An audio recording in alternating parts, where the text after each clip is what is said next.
Jake had been driving for Uber for about 6 months, mostly late-night shifts. They paid better, and the streets were quieter. But something about that night felt different.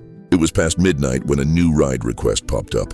The pickup location was in a deserted part of town, a neighborhood with boarded up houses and streetlights that flickered like they were on their last breath. Normally, he wouldn't take a ride from an area like this, but something compelled him to accept.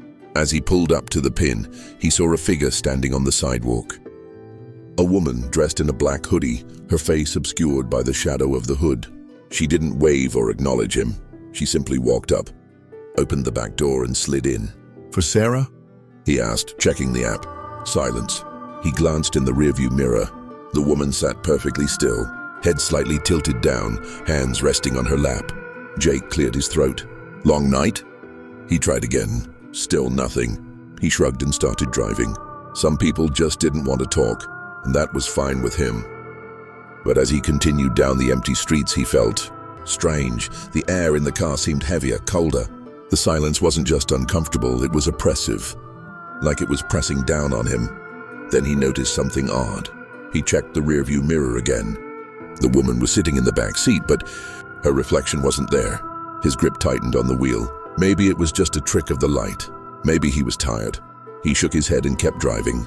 The destination on the app was about 15 minutes away, deep in the woods outside town. That was already strange.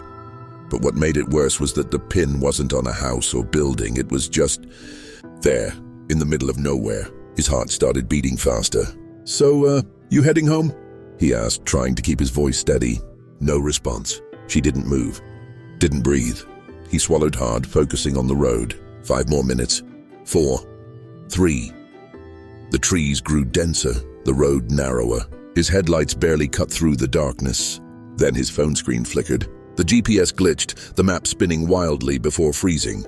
The app crashed. The car radio, which had been off, suddenly blared static at full volume. Jake jumped, nearly swerving off the road. He slammed the volume down. His breathing was shaky now. He risked another glance in the mirror. The woman was no longer sitting. She was leaning forward.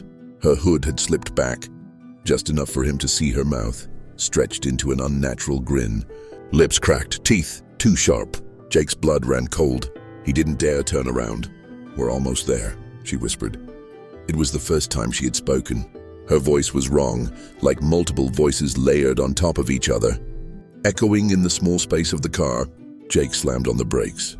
The car skidded to a stop in the middle of the dark road. His chest rose and fell with panicked breaths. He turned around, ready to yell at her to get out. The back seat was empty. His door locks clicked shut on their own. A cold breath brushed against his ear. "And I never left." The car lights flickered. The engine stalled, and in the mirror, just behind his shoulder, was a grin inches from his face.